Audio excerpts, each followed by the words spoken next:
तो ट्रेल का तो हो गया था मेरे ख्याल से। एक शिफ्ट करो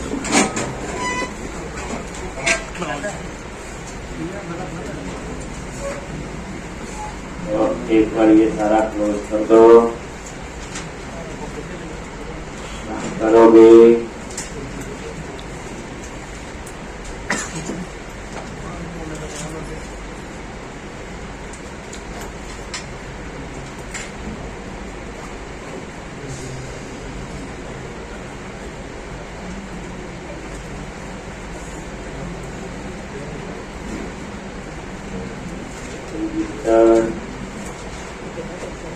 तो पे क्लिक किया, ठीक है, back to list.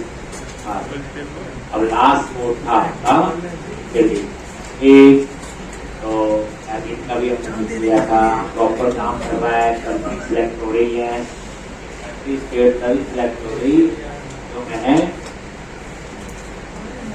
Not match वाले जो मेंबर बनाए थे स्टेट आईडी और कंट्री आईडी। अगर हमें ये नॉलेज नहीं होता तो बड़ा काम करना पड़ता, और उसमें जब काम करते तो एक्यूरेट हो भी नहीं पाता। इसलिए उसका पूरा ध्यान रखना है, एक एक चीज मैंने कल आपको करवा दी। अब बैक टू लिस्ट, अब डिलीट का ले रहा है। सबसे पहले क्या करेंगे, सॉल्यूशन एक्सप्लोरर और कंट्रोलर में गए और यहाँ पे डिलीट के लिए बनाओगे। डिलीट के लिए पब्लिक एक्शन रिजल्ट डिलीट और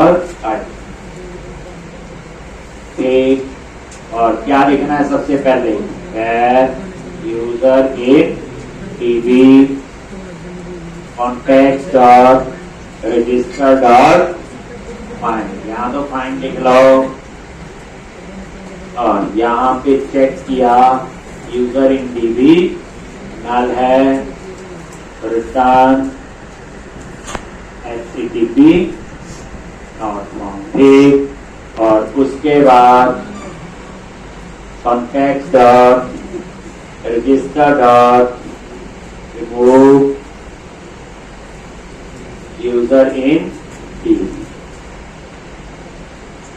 कॉन्टेक्ट डॉट सेव चेंजेस और return redirect to action, name of क्या आएगा, इंडेक्स।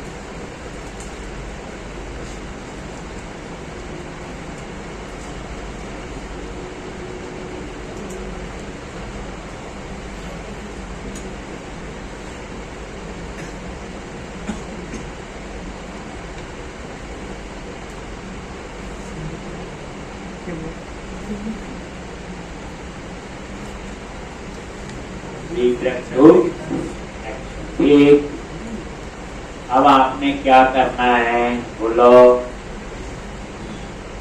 उसको कॉल करना है। तो टेक्स्ट पे व्यू पे जाके वहां पे फोर लूप के अंदर कोई फॉर्म टैग लगाएंगे और उसके अंदर सबमिट का फिर है। तो अब आप लोग इंडेक्स वाले व्यू पे आ जाओ, पता सारा कोड, ये ज्यादा बताने की जरूरत नहीं। अब आप आ जाओ इंडेक्स वाले व्यू पे गए और यहाँ पे ये फॉर ईच लूप और उसके अंदर ये tr यही है। अब इसको आपने क्या करना है, बोलो, यूजिंग क्या लिखते हैं, HTML डॉट लेकिन फॉर्म, इसको कॉल करना है, बोलो, डिलीट को। और कंट्रोलर क्या है, रजिस्टर एक, और यहाँ पे पैरामीटर कैसे पास करते हैं, ID is equal to item dot ID, एक, और यहाँ पे कर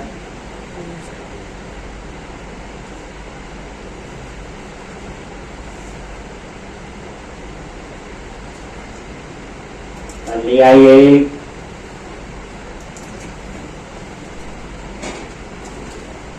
देख, तो ये पूरा किया टैग, इसके अंदर ले रहे जी। अब हमने सबमिट का बटन लगाना है। कौन सा बटन लगाना है जी? सबमिट। ठीक, तो यहीं पे और ये डिलीट का है, और इसकी जगह आप क्या लगा लो, एक क्या input type submit value is equal to delete, और ऑन क्लिक रिटर्न कंफर्म, और यहाँ पे want to delete data, want to delete data class btn hyphen int, और यहाँ पे ये टैग क्लोज। तो इस तरह से ये आपने सबमिट का कई बार लिखा हुआ पहले, एक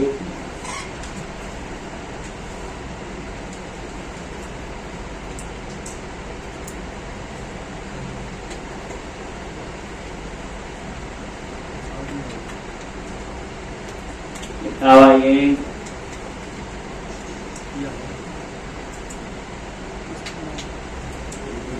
बस। अब हम नेक्स्ट फ्लो पे जाएंगे। ये ड्रॉप डाउन लिस्ट में कंट्री आए आ रही, कंट्री चूज करे तो उसी की स्टेट आनी चाहिए, सारी नहीं चाहिए। जो स्टेट चूज करे तो उसकी सिटी। अब उस काम को करने के कई तरीके हैं, तो मैं आपको पहले से ही अच्छे वाला तरीका ही यूज कर लेते हैं जो एक्चुअल में यूज होता है। ये देखो, डिलीट, कैंसल नहीं कर रहा है, डिलीट, ओके, और ये डिलीट ले रहे जी। चलो, तो अब आप लोग ये सारा क्लोज किया और एक बार ये रन करते हैं। अब हमें करना क्या है, ठीक, ध्यान से देखना। तो ये हर प्रोजेक्ट की रिक्वायरमेंट है। आप सिर्फ इतना ना सोचो कि कंट्री चूज की स्टेट आ जाए, स्टेट चूज की उसकी सिटी। ये तो जब भी किसी वेबसाइट की सिंपल रजिस्टर भी करते हैं तब भी ये रिक्वायरमेंट बनती है। लेकिन आप कभी शॉप वाली एप्लीकेशन पे जाते हैं तो वहाँ की प्रोडक्ट की कैटेगरी होती है, कैटेगरी, सब कैटेगरी, वो होता है ना, उस पर कैटेगरी चूज करे उसकी सब कैटेगरी आ जाए, सब कैटेगरी चूज करे तो उसके प्रोडक्ट आ जाए। ये सारा कुछ आपकी ऑप्शंस कैसे मैनेज होती हैं। तो आप देखो, रजिस्टर पे क्लिक किया और न्यू। अभी देखो यहाँ क्या हो रहा है, सेलेक्ट कंट्री, सारी कंट्री आ रही हैं। मैंने यहाँ चूज किया इंडिया, तो होना क्या चाहिए, रूल के अकॉर्डिंग स्टेट इंडिया की ही आनी चाहिए, पर अभी सारी स्टेट आई। ये हमने लिखा हुआ सारी स्टेट आई, एक आ रही है। फिर मैं स्टेट चूज करूं तो उसी की सिटी आनी, बट ये सारे सिटी आ रहे हैं, तो ऐसे नहीं होना चाहिए। इसके लिए आप आ जाओ कंट्रोलर, ये कंट्रोलर में, और यहाँ पे एक सिंपल मेथड बनानी है। देखो, सिंपल मेथड मतलब प्राइवेट मेथड बना रहा हूँ। देखो, पहली बार हम कंट्रोलर में एक्शन के अलावा भी कुछ लिख सकते हैं। कंट्रोलर है क्या, क्लास है, क्लास का तो कुछ भी लिखो बाकी, एक एक्शन का रोल एमबीसी के साथ है वो हो गया। जैसे प्राइवेट मैंने लिखा लेस, सारी कंट्री आ रही, ठीक है। अब मैं जो कंट्री बताऊं उसकी स्टेट आनी चाहिए, यही चाहिए लेस, और यहां पे स्टेट ये लो, और यहां पे नाम दे दिया, क्या आनी चाहिए, गेट स्टेट, स्टेट, ठीक। और क्या पास करें, इंटीजर या कंट्री आईडी, यानी जो कंट्री आईडी पास करूं ये उस कंट्री की हमें क्या रिटर्न करेगा, स्टेट। प्राइवेट क्यों बनाया मैंने, क्लास के अंदर यूज कर, ठीक। क्या रिटर्न करेंगे, लिस्ट सबको पता है, लिस्ट यूज कर लो, आई इनमरेबल, ठीक। कलेक्शन है, अब यहां पे क्या रिटर्न करना, कॉन्टेक्स्ट और क्या लिखेंगे, स्टेट डॉट क्या लिखेंगे,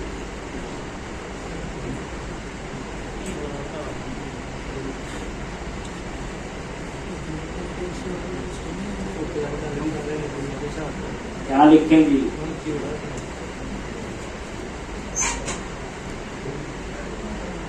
तो बोलो जी।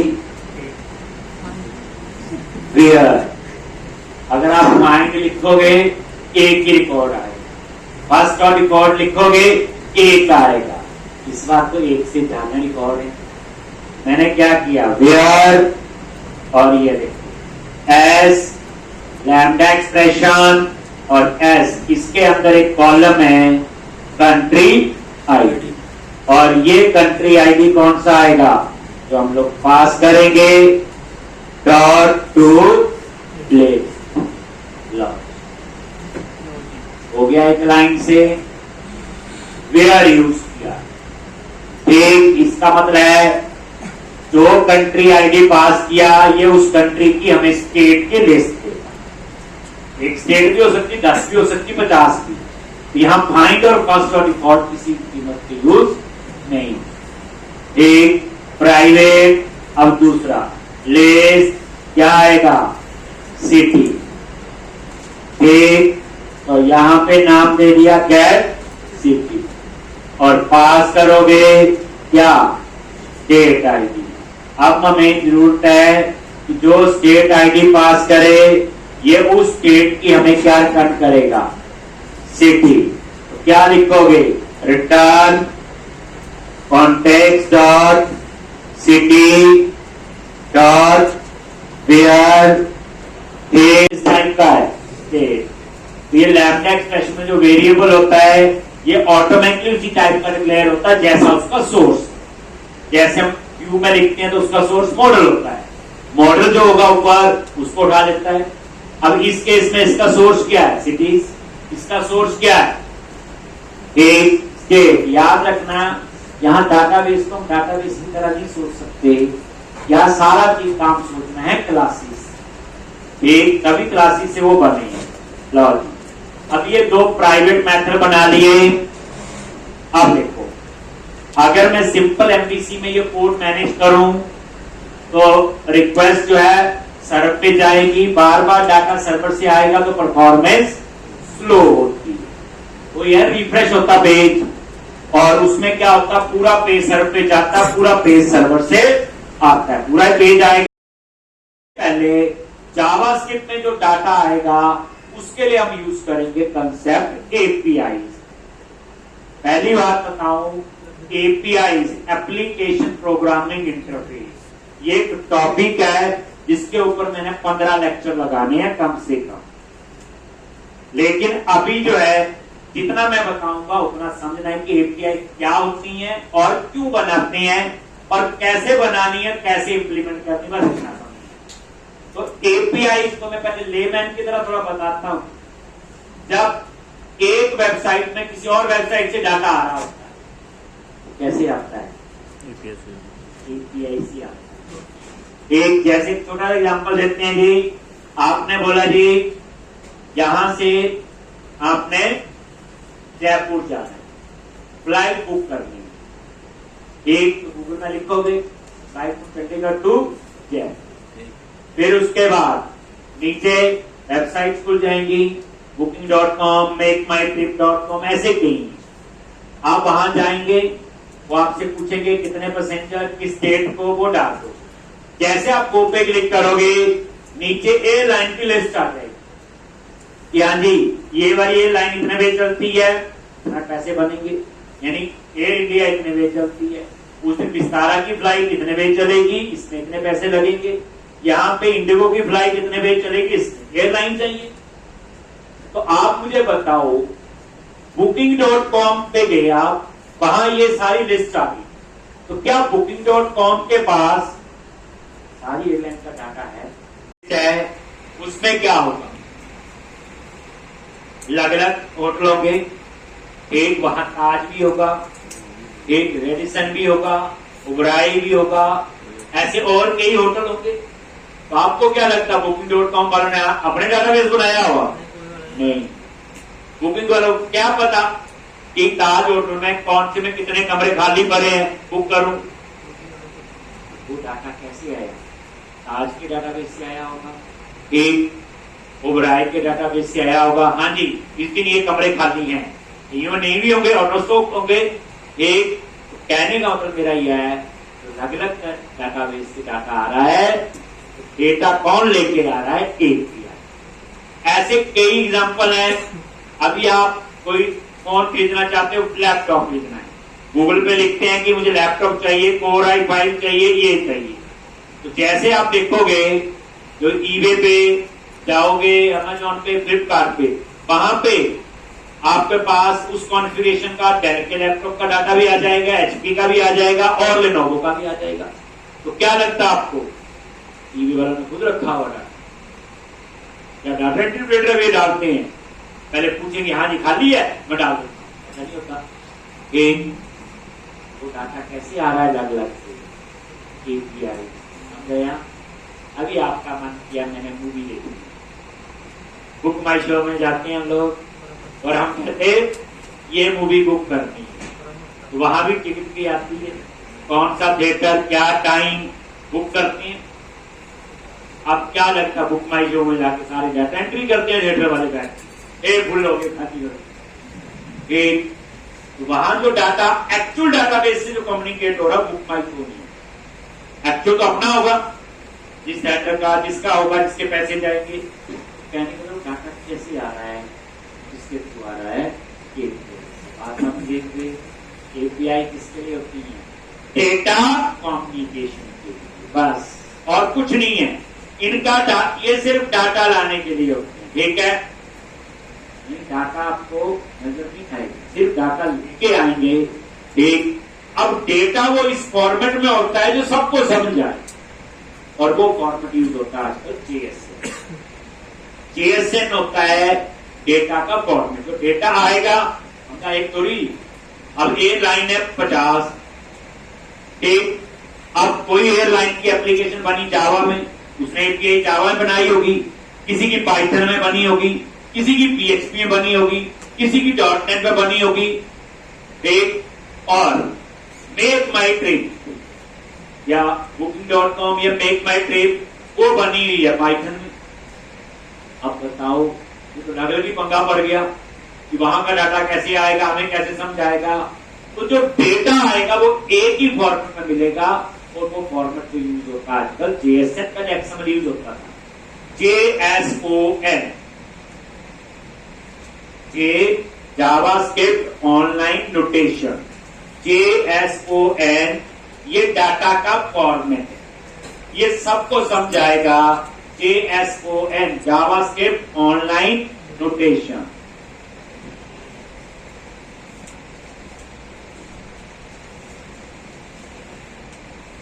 जी हो गया। तो अब हमने API बनानी है और उसको जावास्क्रिप्ट के थ्रू कैसे कॉल करना है, ठीक। तो पहले हम यहाँ API बनाएंगे, देखोगे ये तो समझ आ गया ना। और बार API क्यों बना रहे हैं? डेटा कम्युनिकेट करने के लिए, ठीक। अभी तो हम अपने में बना रहे हैं, अपने में यूज कर रहे हैं, इसलिए अभी आप इतना कंफ्यूज नहीं हो। जब कोड को ग्रुप करना हो तो ये कर लिया करो, हैश रीजन ऐसे क्या प्रेस किया और यहां पे ऐसे दे दिया कि एपीआई है इसके अंदर, ताकि कोड को ग्रुप करना आसान है। ठीक, अब इसके अंदर पता लगा कैसे आया, दोबारा देख लो क्या लिखती करोगे, हैश रीजन, ये कोड का ब्लॉक बनाने के लिए होता है और कुछ नहीं। 2 बार टैब प्रेस किया, एपीआई और इसके अंदर एक, तो अब हमने एपीआई बनानी है। ठीक, सबसे पहली एपीआई, ये तो प्राइवेट मेथड है जो हमें स्टेट देंगी। ठीक, क्या मेथड का नाम रखना मैंने, ठीक, कुछ भी रख सकते हो आप लोग। तो पहला बनाएंगे लोड स्टेट बाय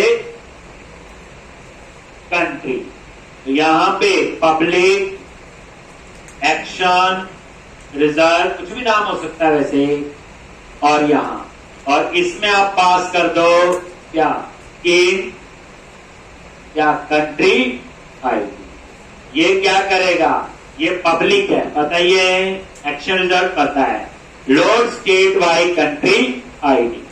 अब जो कंट्री आईडी पास करो उसकी स्टेट चाहिए, तो या तो मैं ये कोड यहां लिख लेता या इसको कॉल कर लो, एक ही बात है। समझ आगे बात, ऐसा कुछ नहीं है सीखने के लिए कि हम ऐसे प्राइवेट मेथड बना सकते हैं। एक अदरवाइज ये एक लाइन में यहां भी लिख सकता था, एक सिखाने के लिए। तो अब आपने यहां क्या करना है, सबसे पहले एक वेरिएबल ले लिया स्टेट लेस, और यहां पे कॉल कर लो किसको, गेट स्टेट्स, और उसमें क्या पास करोगे, कंट्री आईडी। क्या पास करोगे, कंट्री आईडी, यही मेथड है। ये कंट्री आईडी पास किया, उसकी स्टेट आ जाएंगी इसमें। अब क्वेश्चन है, ये डाटा किस में आएगा, ड्रॉप डाउन लिस्ट में। ड्रॉप डाउन लिस्ट में 2 चीजें सेट करते हैं, टेक्स और वैल्यू। देखा था एचटीएमएल में टेक्स और वैल्यू सेट करते हैं। यहां पे जो मैं स्ट्रक्चर फॉलो कर रहा हूं, मैं टेक्स और वैल्यू यहीं से बना के पास कर दूं, ताकि मुझे वहां पे टेक्स और वैल्यू लिखनी ना पड़े। हमने अभी क्या तरीका फॉलो किया हुआ है, HTML drop down list for select list के अंदर view back dot country list comma क्या देते हैं, वैल्यू आईडी कॉमा टेक्स। हम वो यहां से भी सीधा भेज सकते हैं, ठीक, और मैं वही यहां पे करने वाला हूं। कैसे करूंगा देखो, और यहां पे एक वेरिएबल ले लिया, कुछ भी नाम रख सकते हो, स्टेट लेस डेटा, और यहां पे जो स्टेट लिस्ट में आ रहा है स्टेट लिस्ट डॉट सिलेक्ट, ठीक, और यहां पे is equal to new state new select list item, select list item, तो मैं समझाता हूं। ये देखो, ये तो वेरिएबल है, तो सबको समझ आ गया। स्टेट लिस्ट क्या है, ये आ गया। जो रिजल्ट आ रहा था उसमें फर्दर सिलेक्शन करनी है तो सिलेक्ट यूज कर, तो मैंने क्या लिखा, सिलेक्ट, ये लैम्डा एक्सप्रेशन एसएल वेरिएबल हो गया आपका, किस टाइप का है, स्टेट टाइप का, और is equal to new select list item. जो ड्रॉप डाउन लिस्ट में एक एक आइटम होते हैं उसको हम कहते हैं सिलेक्ट लिस्ट आइटम। ये जो सिलेक्ट लिस्ट आइटम है, जो ड्रॉप डाउन लिस्ट के अंदर एक एक आइटम जो होती है, एक ये वो है, और यहां पे ये इसका ऑब्जेक्ट बनाया, और ये इसकी कर्ली ब्रैकेट शुरू हुई, और ये कर्ली ब्रैकेट इसकी क्लोज हो, और ये राउंड ब्रैकेट है सिलेक्ट, और इसके अंदर देखो ध्यान से टेक्स्ट लिखा, और मैंने लिख दिया एसएल डॉट नेम। ये देखो, ये क्या है, टेक्स्ट जो ड्रॉप डाउन लिस्ट में, क्योंकि सिलेक्ट लिस्ट आइटम किसके साथ यूज होगा, ड्रॉप डाउन लिस्ट के साथ, और value is equal to list dot ID dot to string हो गया। कुछ नहीं किया, हम सीधा सिलेक्ट लिस्ट लिखते, तो मुझे टेक्स्ट और वैल्यूज जावास्क्रिप्ट में जाके सेट करने पड़ेंगे। अब क्या है, मैंने यहीं से आपको भेज दिया टैक्स और वैल्यू। ठीक, ये वही है टैक्स और वैल्यू। टैक्स और वैल्यू का मतलब क्या है, समझ आ गया? वैसे नहीं, जो हम लोग ड्रॉप डाउन लिस्ट में जाके वहां जो हम लोग स्पेसिफाई करते थे ना सिलेक्ट लिस्ट में, you back dot country list comma जो आईडी है that is value, comma name that is tax. थोड़ी एडवांस वाली साइड पैर रख रहे, कुछ तो करो। अब हमने ये डेटा रिटर्न करवाना है, किसमें? Return GS. किस तरह से? अब कैसे रिटर्न करते हैं? ठीक, तो यहां पे सिंपल स्टेट लिस्ट डेटा, ये वेरिएबल कस्टमाइज कर दिया ना। स्टेट लिस्ट में तो सारा स्टेट पर ही है, यहां भी वही है, बट यहां मैंने थोड़ा फॉर्मेट दे दी, टेक्स्ट में ये और वैल्यू में ये। और यहां पे स्टेट लिस्ट डेटा और कॉमा, और यहां पे लिख दो JSN request behaviour dot allow get. Allow get का मतलब कि बिहेवियर कैन रीड करना, बस। और ये आपका ये बन। अब एक और एपीआई इसके लिए, एक्शन रिजल्ट, और उसका नाम रख दो load city by state ID, रख दिया।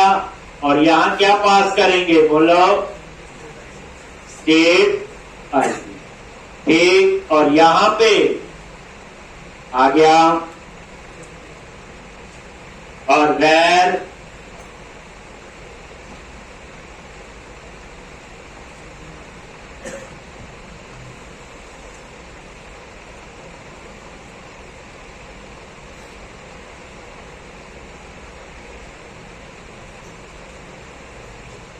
है, और यहां पे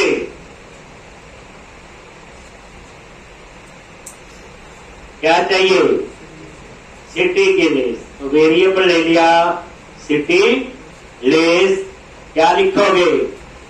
कैट सिटी, क्या पास करेंगे? स्टेट आईडी, जैसे ऊपर लिखा।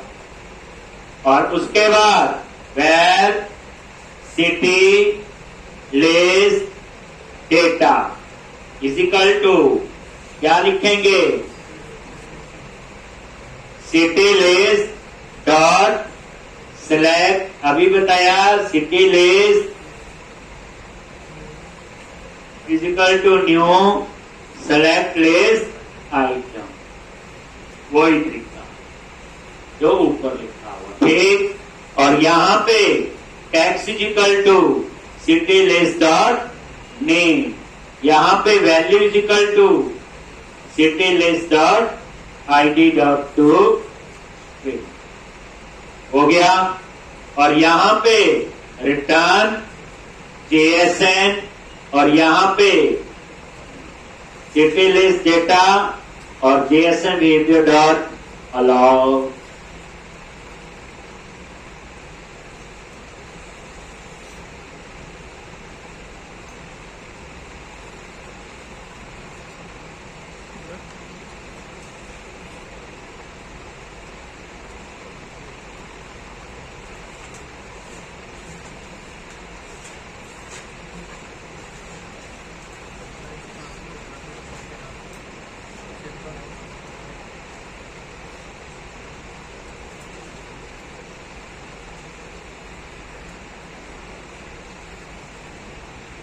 क्लियर है?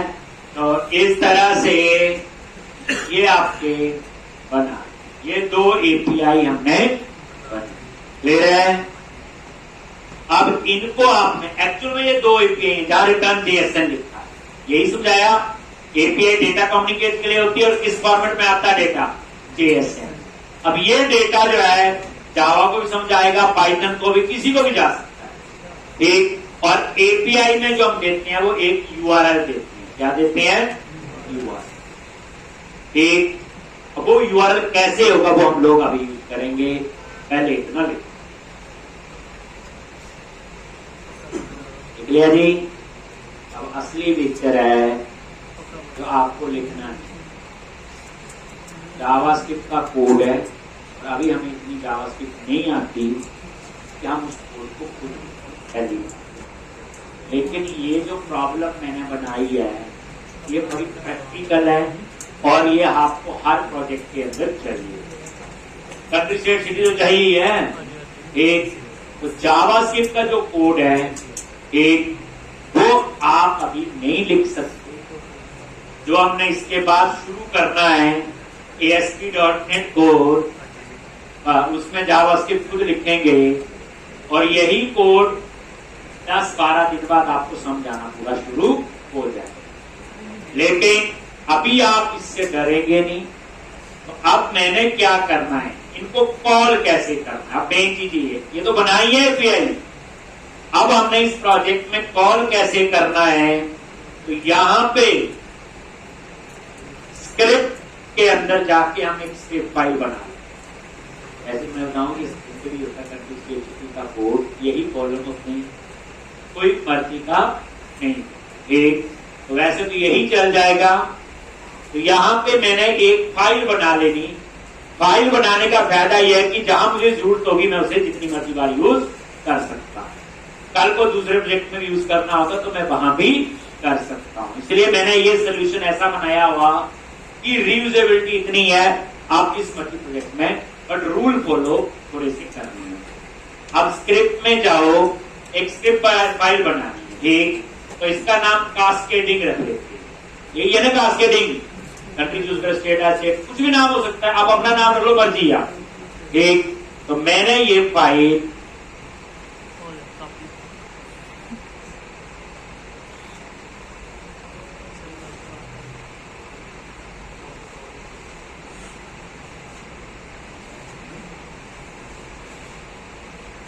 तो स्क्रिप्ट फोल्डर पे राइट क्लिक करो, ऐड न्यू आई, जावास्क्रिप्ट की फाइल ऐड करनी है।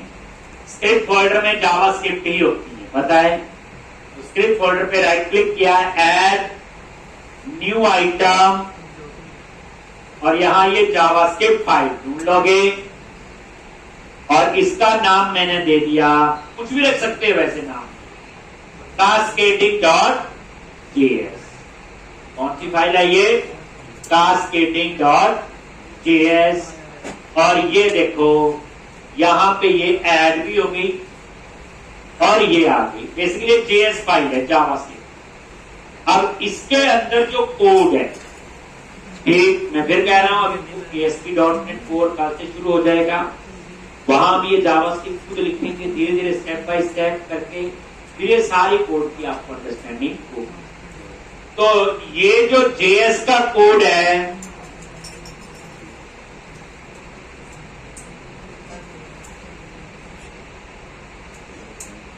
याद रखना कोई रेडीमेड कोड नहीं, मैंने ही बनाया हुआ, गूगल पे नहीं मिलते ये बने बनाए।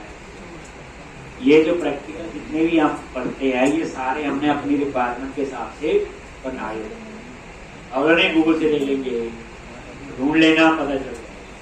ये जावास्क्रिप्ट का कोड मैंने यहां से कॉपी किया और यही कास्केडिंग के अंदर इसको एक। अब आप बोलोगे हम कहां से लेंगे, एक तो एक काम कर रहा हूं मैं, इस फाइल को cascading.js को कॉपी किया और डेस्कटॉप पे मैंने इसे पेस्ट करना है, करना पड़ेगा।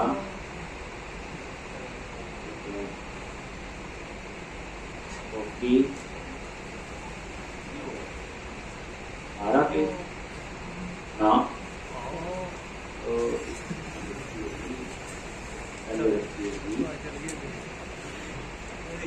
लो और बैक, और यहाँ पे तो ये कोड है ना पूरा, कॉपी किया और ये मैं एक, और इसको मैं डेस्कटॉप पे सेव एज एक कास्केडिंग की फाइल है एक। तो ये डेस्कटॉप पे ये फाइल है, ले रहे जी, ये क्लास के बाद आपने ले लिया अपने आप में। एक लैब में सर होते हैं, उनका नाम है संजीव मंडल। आप क्लास के बाद उनसे ये फाइल ले लेना, उनके पास है और आप पेमेंट कर बस एक, वो आप अपने आप क्लास के बाद एक। तो अब आप लोग ये देखो, तो मैंने ये चीज में थोड़ा सा समझाऊंगा इसको, लो समझना, सिंटेक्स में कंफ्यूज नहीं होगा। जैसे ये डॉक्यूमेंट डॉट रेडी, 2 मिनट लगाऊंगा, ज्यादा नहीं, और ज्यादा आप में समझोगे तो गड़बड़ी हो जाएगी। थोड़ा थोड़ा फ्लो। ये देखो ना, डॉक्यूमेंट डॉट रेडी, ये jQuery का कोड होता है। जैसे आपका पेज लोड इवेंट होता है, ये डॉक्यूमेंट डॉट रेडी वो है। इसका मतलब ये कोड अपने आप चलेगा। जैसे आप पेज लोड में कोई चीज लिख देते हैं तो पेज रन हो तो अपने आप चलता था, ये डॉक्यूमेंट डॉट रेडी। अब ये सिंटेक्स क्या है, मैंने फिर बोला कि नेक्स्ट वीक में इस सिंटेक्स का सब पता आपको होगा, खुद लिखेंगे।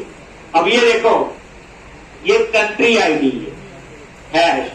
अब याद रखना, ये कंट्री आईडी वही उठाएगा नाम जो ड्रॉप डाउन जिसका नाम हमने तभी मॉडल में लिखा ना, मैम डॉट कंट्री आईडी, याद है वो नाम है। अगर वहां कंट्री आईडी में सी स्मॉल में कर दिया तो गलती हो जाएगी। इसलिए इस चीज का ये नेम जो होते हैं, मतलब ये कंट्री आईडी कौन सा उठा रहा है, थोड़ा सा मैं आपको बता देता हूँ। पेज पे चले जाते हैं या एडिट पे, गो टू व्यू, जब हम लोग ड्रॉप डाउन लिस्ट लगाते हैं, ये बात, ये रोल है इसका। अगर इसका नाम आपने रख दिया सुखदेव आईडी, तो फिर वहां पे कंट्री आईडी नहीं मिलेगा।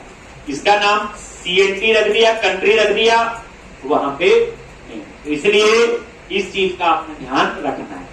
जैसे कल को आईडी कुछ और दिए तो वहां कुछ और करने पड़े, तो आप इस चीज को साथ में माइंड में रखें। कंट्री आईडी एक, ये देखो ये चेंज इवेंट, जब आप चेंज करते हो एक, और यहां पे चेक कर रहा है अगर कंट्री आईडी एम्प्टी है, तो कोई कंट्री आपने सेलेक्ट नहीं की, तो वो क्या करेगा, स्टेट आईडी, ये स्टेट वाले को एक्सेस करेगा एक, और उसको एम्प्टी कर देगा। क्या कर देगा, एम्प्टी, स्टेट खाली कर देगा ना एक। ऐसे ही ये देखो, सिर्फ वहां क्या आएगा लिखा, सिलेक्ट स्टेट। ये थोड़ी सी भूल जाइए, ऑप्शन टैग वगैरह ये बात में लिखी एक, आप सिर्फ लो, और ऐसे ही सिटी को भी खाली कर देगा। आप सिनेरियो सोचो, ड्रॉप डाउन लिस्ट में कोई कंट्री सिलेक्ट नहीं है, एट दैट टाइम क्या होनी चाहिए, कोई स्टेट भी नहीं आनी चाहिए, कोई सिटी। जहां आपने सिंपल लिखा होगा सिलेक्ट कंट्री होगा, ये क्या करेगा, एम्प्टी बना देगा स्टेट को, और पहली ऑप्शन ऐड कर देगा सिलेक्ट स्टेट। एम्प्टी बना देगा सिटी को, और फर्स्ट ऑप्शन ऐड कर देगा सिलेक्ट सिटी। ये हो, तो ये वाला केस कौन सा है, इस सीट का। ये देखो, ये वाला जो है ये हो गया खाली है। अगर ये खाली नहीं है, अब आगे, अब ये देखो एजेक्स के थ्रू हम लोग इसको कॉल कर रहे हैं। मैं फिर कह रहा हूं, घबराना नहीं, नेक्स्ट जब फ्राइडे जाएंगे इसकी एक एक लाइन आपके साथ एक, इसलिए अभी आप डरना नहीं क्या चीज मैंने बताई। अभी सिंपल याद रखना, ये कोड आपको मिलेगा, आपने फेस करना है। थोड़ा फ्लो बता रहा था कि थोड़ी सी आपको अंडरस्टैंडिंग हो जाए। ये देखो, कैट, कैट होता है डिस्प्ले के लिए, तो हमने डिस्प्ले करना कोड डाटा को। वहां क्या लिखा, एपीआई में अलाउ गेट लिखा था ना, ये इसका मतलब ये है एजेक्स, और ये उसका यूआरएल है। ये देखो क्या लिखा, स्लैश रजिस्टर कंट्रोलर का नाम, slash load state by country. अब याद रखना, यहां नाम यही रखेगा ना, समझ आगे बात। अगर आपने यहां नाम कुछ और रख दिया तो फिर गड़बड़ी हो जाएगी ना, ये थोड़ा ध्यान देगा। या इसको चेंज करो या उसको चेंज करो, दोनों में से करना पड़ेगा। आ गया, ठीक। अब क्या करेगा, इस यूआरएल पे जाएगा, गेट करेगा, तभी अलाउ गेट लिखा हुआ डीएसएन में, और उसके बाद डेटा में कंट्री आईडी पास होगा यूआरएल में ये, और डाटा टाइप क्या है, डीएसएन में डेटा आएगा, और ये कंटेंट टाइप क्या आ गया, एप्लीकेशन स्लैश डीएसएन।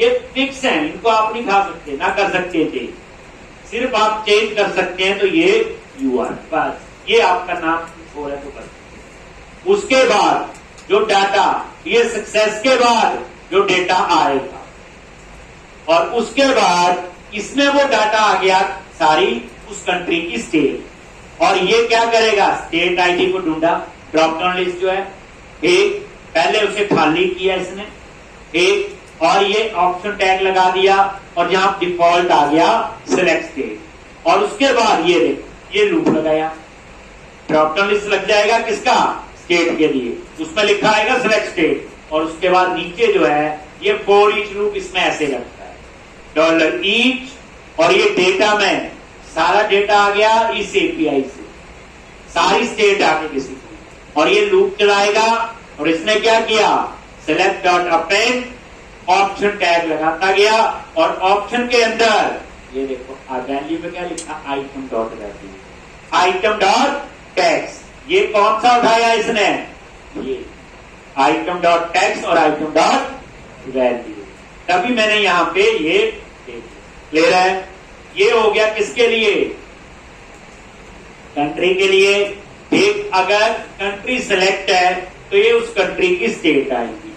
अब अगर इसमें कोई एरर है तो ये एरर में जाएगा, एरर व्हाइल इंसर्टिंग डेटा, वो दे दिया। ये दूसरा केस स्टेट वाला लिख दिया मैंने, फिर वही स्टेट आईडी चेक किया, और ये देखो फिर क्या करेगा, वही गेट, वही load city by state ID, और वही सेम वही डाटा आ गया, और इसने क्या किया, वो स्टेट बनाई, और अब क्या है, सिटी आईडी सिटी के लिए हो गया, और ये देखो सिलेक्ट सिटी और 0, पहले एम्प्टी किया आ गया, और उसके बाद फिर डाटा किया। ये डाटा पहले मैं उसको खाली क्यों करता हूं, मान लो पहले इंडिया चूज किया, इंडिया की स्टेट आई, और मैंने यूएस चूज किया, यूएस की आनी चाहिए, वैसे ही स्टेट पंजाब चूज किया तो पंजाब की सिटी आनी चाहिए, ऐसे ही बाद में पंजाब की जगह एचपी चूज किया तो एचपी की आनी चाहिए। तो मैं क्या करता हूं, पहले उस सिटी को क्या करता हूं, बोलो खाली, खाली करने के बाद उसमें फिर मैं ये डाटा फिल करता हूं, बस हो गया। ये देखो हो गया जी, जो कह रहा हूं करना नहीं। अब ऐसी कहानी तो हमें रोज करनी है, ये तो एक डेमो है कि आगे हम क्या पढ़ने वाले हैं। अब आपका लेवल जो है, अभी जो पिछले 2 महीनों में 2 पे पहुंचे थे, टोटल 10 का लेवल है, तो अगले 10 दिन में 2 से 4 प्रोजेक्ट शुरू करके हम लोग 8 से 8, तो आपको कुछ पता चल जाएगा, मजा आएगा। शुरू में थोड़ा सा लगेगा, लेकिन अब कहानी पहले से चेंज है। ठीक, चलो, तो ये बना दिया। अब ये फाइल आपकी बन गई, कास्केडिंग बन गई, और इसको आपने अब कॉल कहां करना है, यहां ड्रॉप लिस्ट लगाए हैं, कहां लगाए हैं, ग्रेड, कहां गए, ग्रेड पे, और यहीं आ जाओ लास्ट में। एक इसके अंदर एक क्या लिखना होगा, स्क्रिप्ट टैग, और ये देखो SRC स्क्रिप्ट और कास्केडिंग, बस हो गया।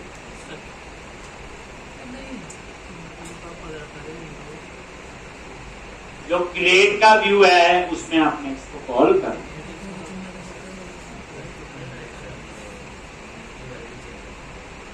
इतना काम बनाने मुश्किल है। अब यही मुझे एडिट में भी चाहिए होगी, तो यही चीज आप वहां भी लिख लोगे। इसके व्यू पे जाओगे, बोलो एडिट का भी बनाया हो, हमने कल बनाए थे, तो अब तो आप बड़ी जल्दी सीख लेते हो। ये देखो, ये रहा जी, अगर नौकरी करनी है तो ये पढ़ना ही पड़ना, इसमें कोई गुस्से वाली बात नहीं, यही पढ़ना पड़ता। एक महीना आपका लेवल, असली पढ़ाई तो अब शुरू होगी, अभी तो खेल जुड़ रहे थे, सबसे देखना आप क्या क्या करते हैं हम लोग काम धाम। हम ये अभी ASP.NET पढ़ी, MVC पढ़ी, अब हम शुरू करेंगे ASP.NET जुड़ लेकर, लेकिन 80% चीजें यही यूज होगी, इसलिए हमारे लिए 80 तो आता ही, इसलिए हमारी पुरानी रिवीजन भी दबा के होगी, और नई चीजें तो हम लोग उसमें पढ़ते जाएंगे। ठीक, कर लिया कॉल, पता लग गया ना। ये लिखा स्क्रिप्ट एसआरसी में, उसका पाथ दे दिया और क्या है, कहा ये स्क्रिप्ट फोल्डर के अंदर कास्केडिंग का डाला हुआ फाइल बनाने का। अगर मुझे फाइल बनानी नहीं आती हो मैं पता क्या करता, इसी के अंदर स्क्रिप्ट टैग लगा के वो कोड कॉपी पेस्ट कर देता, तभी चल जाना था। दूसरे में भी स्क्रिप्ट टैग लगा के उसके अंदर वही तभी चलना था। फाइल बनाने से थोड़ा सा रीयूजेबिलिटी कोड में जो है ना वो इसको छोड़ दें। चलो रन करते हैं अब आप लोग, तो कितनी जल्दी आपने काम किया। लो जी आज प्रैक्टिस करोगे इस एप्लीकेशन को, सारे बच्चे 2 बार बनाएं, 3 बार बना ले तो और अच्छी बात है, क्योंकि इसमें मैंने काफी कुछ चीजें जो हैं एक जो आपको प्रैक्टिकली चाहिए तो यूज रजिस्टर पे क्लिक किया और न्यू यूजर पे क्लिक किया, यही चेक करना है। अभी देखो सारे कंट्री आ गए, एक क्या सारी स्टेट आ रही और सारी सिटी। अभी मेरे को लग रहा है इंडिया चूज किया, इंडिया क्या आ गई, पंजाब चूज किया तो पंजाब की आ गई। एक तो पढ़ाए देखो, जैसे आप यूएस चूज किया, एक यूएस की आ रही, एक और यहाँ पे इसको भी खाली करना सिटी वाले, एक ये देखो ना क्या हो गया रहा सिटी, हो गया काम। इंडिया चूज किया, ये इंडिया की ही यहाँ थी, अब आपने एचपी चूज किया तो सिटी भी एचपी की ही दिखा रहा है। एक अब इस तरह से आपने इंडिया की जगह चूज कर लिया यूएस, ये तो हो गया ठीक, यूएस के आगे, बट यहाँ पे सिटी आ गई, तो इसको क्या करना फिर, खाली क्या उसमें तो चेक लगा दिया था, पहला चेक अगर कंट्री कोई सिलेक्ट नहीं की, लेकिन अगर आपने स्टेट सिलेक्ट नहीं की तो सिटी को भी खाली कर देना, ऊपर वाला ही नीचे कोड लिख देना, अदरवाइज ये कोड काम पूरा कर रहा है। देख लो इंडिया चूज किया तो इंडिया के आ रही, एक पंजाब चूज किया तो ये पंजाब, एक यही था। लेकिन आप नोटिस करो कोई पेज रिफ्रेश हो रहा है, ध्यान से देखो, एक जब मैं कोई भी चूज करता हूं यहाँ पता लग रहा है तो हो रहा है, डाटा जिससे आ रहा है।